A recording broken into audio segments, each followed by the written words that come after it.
कोई सागर दिल। अपने सभी देखने वालों की खिदमत में मैं जावेद नसीम अपना सलाम पेश करता हूं। और दोस्तों, जैसा कि मैंने आपको पिछली वीडियो में बताया कि इस वक्त मैं लोनावाला में हूं और डूबते हुए सूरज का नज़ारा कर रहा हूं। बहुत ही खुशगवार सा मंज़र है, माहौल है। और ये लम्हात इसलिए भी बहुत ही जाफिज़ा हो गए हैं कि इस वक्त हमारे साथ दो हमारे बहुत ही ख़ास दोस्त मौजूद हैं। ये आप देख रहे हैं कि हमारे पास बैठे हैं जमाल भाई। ये होटल रेस्टोरेंट के मालिक भी हैं, जिनका जुहू में अपना काफ़ी लंबा चौड़ा कारोबार है, कारोबारी आदमी हैं। लेकिन रफ़ी साहब के बड़े ही आर्डेंट फ़ैन हैं। रफ़ी साहब का तो दुनिया में कौन ऐसा है जो दीवाना नहीं है, लेकिन उन दीवानों में कुछ दीवाने हैं जो बहुत ही ख़ास अंदाज के दीवाने हैं। उनमें हमारे जमाल भाई भी हैं। और जैसा कि आप उस तरफ देख रहे हैं हमारे असलम खान साहब को, उनकी शख्सियत के बारे में तो मैं आपको बता चुका हूँ कि ये एक रिसर्चर हैं, राइटर हैं और एक इवेंट ऑर्गेनाइज़र हैं। तो आज चूँकि हमारे साथ जमाल भाई बैठे हैं तो मैं चाहूँगा कि बातें वही रफ़ी साहब की हों, क्योंकि रफ़ी साहब से बेहतर तो हम लोगों के लिए कोई जिक्र ही नहीं है। क्या जमाल भाई?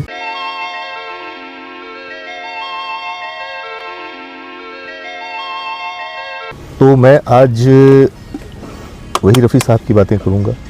और रफ़ी साहब के बारे में मैं तो जो अपने मेरे ख़यालात हैं तो यही हैं कि एक ज़मीं, एक चाँद, एक सूरज और नगमों का खुदा एक रफ़ी।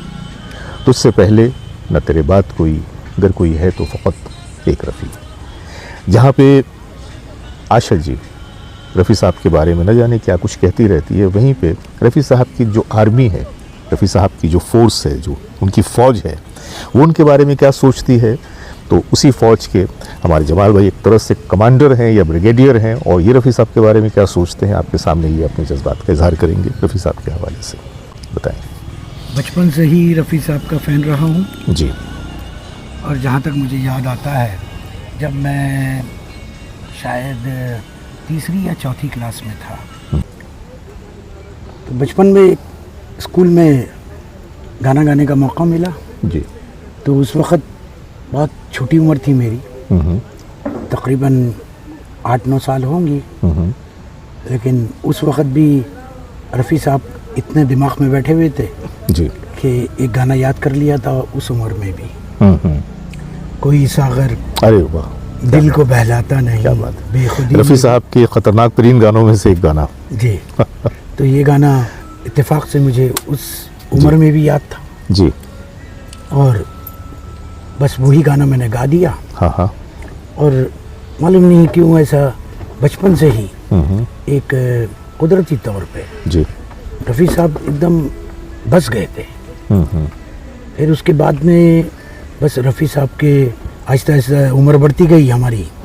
फिर एक दौर ऐसा आया कि आहिस्ता आहिस्ता बाद में अच्छे अच्छे गाने याद करने लगा उनके।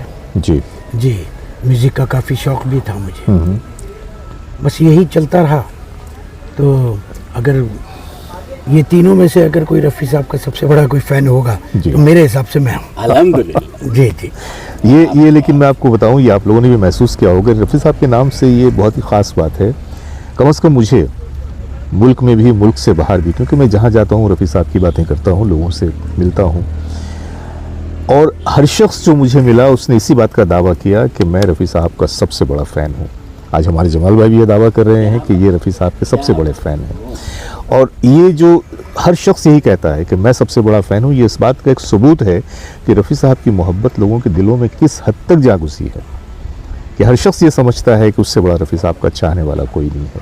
लेकिन जमाल भाई, आपने जो स्कूल में जो गाना गाया था जी, कोई सागर दिल को बहलाता नहीं जी, तो भाई आपने गाया था, हम कैसे माने असलम भाई? सही बात, कैसे मान लेंगे? सही बात। या हमारे दर्शक कैसे मान लेंगे?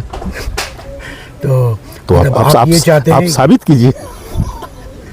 अब देखिए वो उम्र की आवाज़ और ये उम्र की आवाज़ में तो काफ़ी फ़र्क आ गया है। जी जी जी, लेकिन कुछ थोड़ा बहुत मैं गा देता हूँ। आपको शायद वो पता होगा, आपके बॉम्बे के एक कॉमेडियन हुआ करते हैं सुनील पाल। जी जी जी, है ना? तो सुनील पाल का एक बड़ा ही मशहूर आइटम है नूरा। तो उसकी एक चीज़ है जो रह गई लोग मेरे दिमाग में, कि आदमी को मत देखो, भावनाओं को देखो। तो भावना पे ध्यान दो। हाँ, भावनाओं को देखो। तो यहाँ क्या है कि वो आप कैसा है गाएंगे, कैसी आवाज़ है, वो सब जाने दीजिए। जो चीज़ मैटर करती है वो ये करती है कि रफ़ी साहब की मोहब्बत में आप वो गीत गाने जा रहे हैं, ये हमारे लिए मैटर करती है ना? जी, कोशिश करूँगा। जी जी जी। कोई सागर दिल को बहलाता नहीं, क्या बात है। कोई सागर दिल को बहलाता नहीं, बेखुदी में भी करार आता नहीं, वाह। कोई सागर दिल को बहलाता नहीं। वाह वाह। तो ये सिंगर में तो आपके रफ़ी साहब सबसे ज़्यादा, आप उनकी डाई हार्ट फैन थे। अदाकारों में आप किनको ज़्यादा पसंद करते हैं? भाई अदाकार में अगर आप में से अगर पूछेंगे जी जी तो जिस ज़माने में जब मैं जवान हुआ जी। तो मुझे धर्मेंद्र जी बड़े पसंद ओह थे, ओह, क्या बात है। धर्मपा जी। हाँ हाँ हाँ। हाँ, दिलीप साहब मुझे जब पसंद आए बहुत देर के बाद, ओके। जब मैंने बाद में लगी हुई रिलीज में, मतलब मैंने जब मोहल्ले आज़म जब अदाकारी का शऊर पैदा हुआ, हाँ। तब दिलीप साहब पसंद आने लगे। हाँ। और जब जवानी में बॉडी बिल्डिंग वाली जो है जी, कैफियत जी, थी, हाँ। उस वक्त धर्मेंद्र साहब पसंद आते थे। धर्म जी। क्या बात जी जी। तो धर्म जी से तो बहुत वो था, और इत्तेफाक से वो हमारे जहाँ पर हमारा ऑफिस है बिल्कुल उनके ही करीब में उनका घर भी है। जी जी।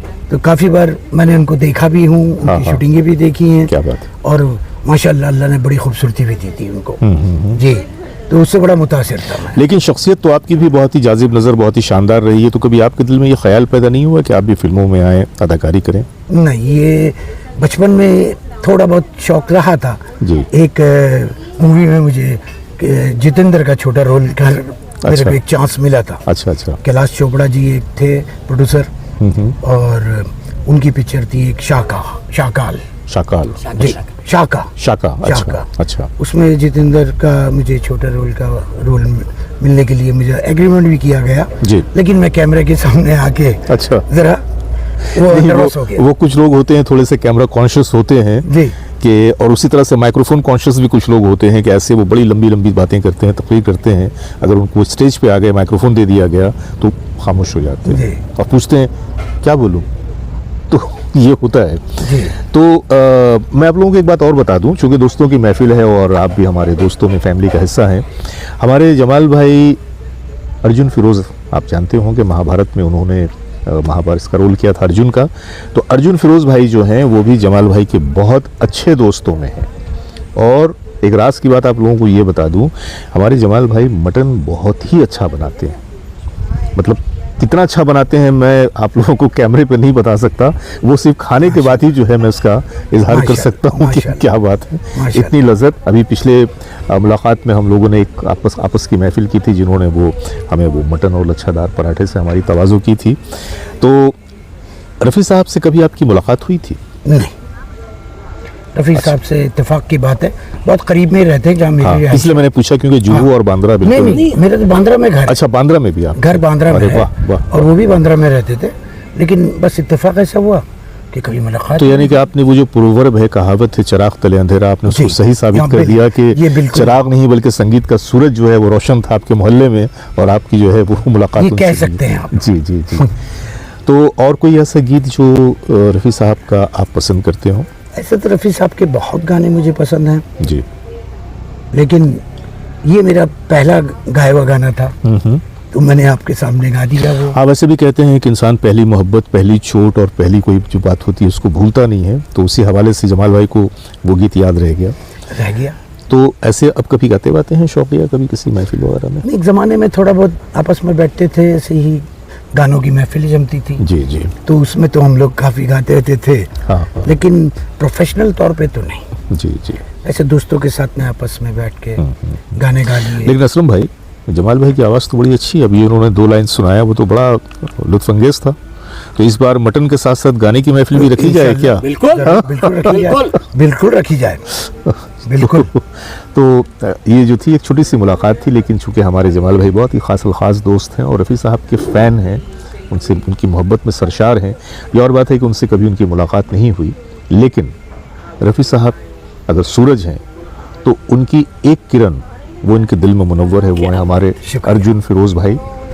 कि अर्जुन फिरोज़ भाई जो है रफ़ी साहब जैसे सूरज की एक इसलिए किरण है, मैंने इसलिए उनको किरण कहा कि आप उन्हें अदाकार के हैसियत से तो जानते हैं, लेकिन वो एक बहुत अच्छे रफ़ी सिंगर हैं। ये बात जो लोग नहीं जानते हैं, मैं उनको ये बात बता दूँ, है ना। बिल्कुल।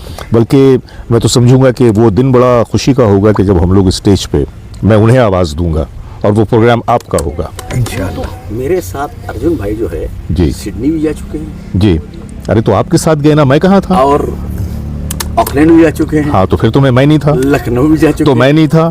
टीवी पे पूरे सीरियल में रफी साहब गाने गा चुके हैं। जी। तो अब अर्जुन भाई तो गाना गाते ही बहुत नहीं। अच्छा गाते हैं। तो बहुत अच्छा गाते हैं। ये जो है ये एक बड़ा ही खूबसूरत एक सर्कल है, छोटा सा सर्कल, लेकिन बड़ा ही मजबूत, बड़ा ही प्यारा, और हम लोग रफ़ी साहब की मोहब्बत में सरशार हैं। तो दोस्तों, ये थी हमारी आज की छोटी सी मुलाकात। अब सूरज ढलने वाला है और इससे कबल के अंधेरा हो जाए, क्यों ना हम दोस्ती के उजाले में वापसी का सफ़र तय करें। तो आज के लिए बस इतना ही। अपने दोस्त जावेद नसीम को इजाज़त दीजिए। खुदा हाफिज़। खुदा हाफिज़।